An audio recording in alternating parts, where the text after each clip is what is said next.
Space was supposed to be silent. Utterly, completely silent. But here, around the shattered ring of Kallor Station, it was anything but. It screamed. It screamed with fire, with twisted metal, and with the silent cries of a dying hope. Emergency lights, red and amber, flickered erratically along the station's cracked superstructure, like a failing heartbeat. Behind countless sealed bulkheads, thousands of refugees waited, their breaths held tight in their chests, listening to the muffled thunder of distant explosions. Each blast was a nail in the coffin of their sanctuary. Encircling the station, a cold, indifferent predator, was the fleet of the Khelt Dominion. Their warships hung in the void like obsidian daggers, their plasma cannons glowing with a malevolent, hungry light. They were preparing for the final, annihilating strike to erase the last human foothold in this entire sector. It was a scene of absolute despair, a David and Goliath story with no sling, no stone, and a Goliath armed with planet. But between the dying station and the godlike fleet, something impossible floated. A single, battered, near-dead human interceptor. It was a ghost ship.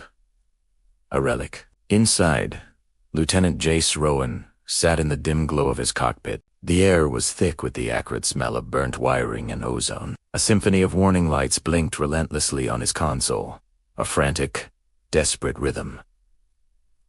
Oxygen, critical, hull integrity, failing, shields, gone. He was flying a coffin, and he knew Italiano. Then a voice cut across all channels, sharp and cold as the void itself. The Khelt commander. Human craft, power down your systems. Surrender your vessel. You are alone.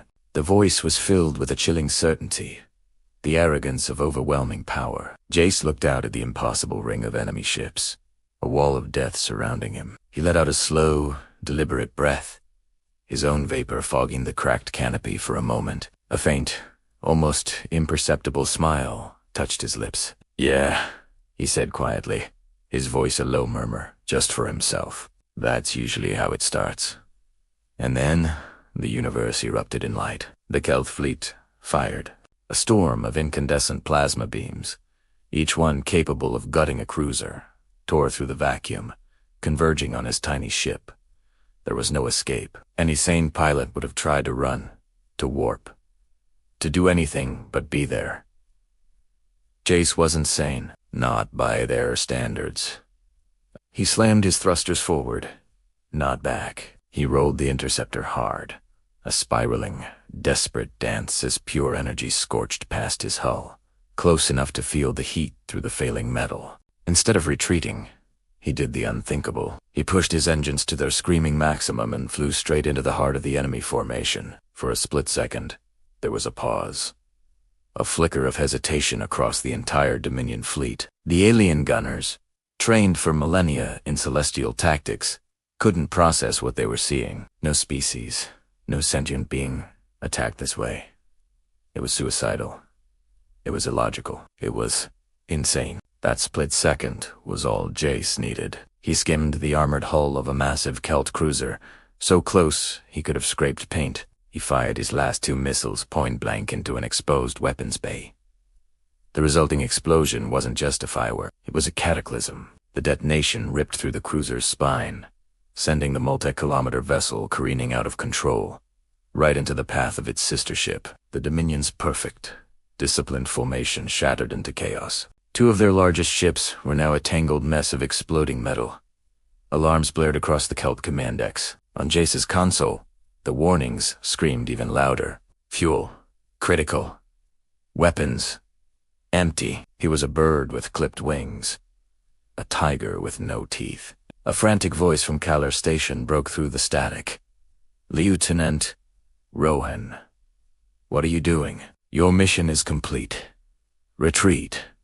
"That's an order." It was Kallor Control, their voice laced with a mixture of awe and panic. Jace glanced back at the fragile station, a tiny beacon of humanity flickering in the vast, hostile darkness. He saw the homes, the families, the future he was fighting for. "If I retreat," he said, his voice now impossibly calm, "a stone in a raging river, they win. and that was a reality he refused to accept. His hand moved with steady purpose to the final, forbidden control on his panel. A small, shielded switch. Reactor dump. Armed.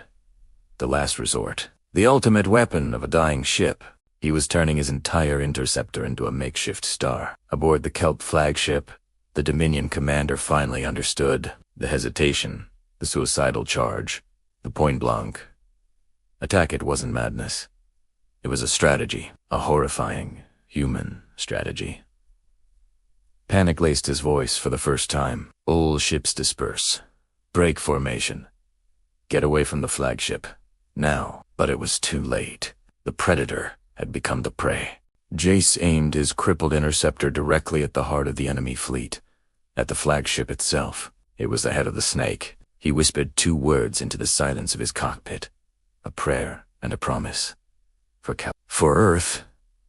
His thumb slammed the eject button. With a violent jolt, his command seat was blasted out into the cold of space. Moments later, his interceptor, its core going critical, detonated deep inside the flagship's powerful energy shields. The shields, designed to stop plasma torpedoes, couldn't contain a star being born within them. The blast was silent, but absolute. It tore the massive warship apart from the inside out, a supernova in miniature. The shockwave, a ripple of pure energy and shrapnel, crippled the vessels nearby. The once mighty Khelt fleet was broken. Their perfect formation was a graveyard. Some ships began a frantic, panicked retreat, fleeing into the darkness. Others just drifted, dead and silent, in space. Jace tumbled through the void, a lone figure in a spacesuit, as the debris of the enemy fleet burned around him like a billion dying stars. It was beautiful, in a terrible final sort of way. Through the chaos, a light appeared. A human rescue shuttle, its engines burning hot, racing towards him. A tractor beam locked onto his suit, a gentle hand pulling him from the jaws of the abyss. Inside the shuttle, the warm lights felt alien after the dark. Medics swarmed him, gently pulling off his helmet. The air was clean, sweet. He coughed, his lungs burning. One of the medics, a young woman with kind eyes, leaned in close. "Lieutenant?" she asked softly, her voice filled with a reverence that embarrassed him. Why didn't you run? You could have gotten away." Jace coughed again, a weak, rattling sound. He managed a faint smile, his face streaked with grime and sweat. "Because," he said, his voice barely a whisper, "humans don't survive by running."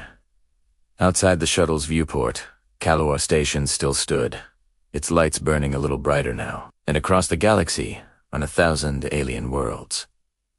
Military strategists and fleet commanders would soon learn a new, terrifying rule of engagement. If you find a lone human charging headfirst into the void, get out of the way. Thank you for watching. If you enjoyed this story of human defiance, don't forget to like, subscribe, and hit that notification bell for more tailies from the edge of the universe.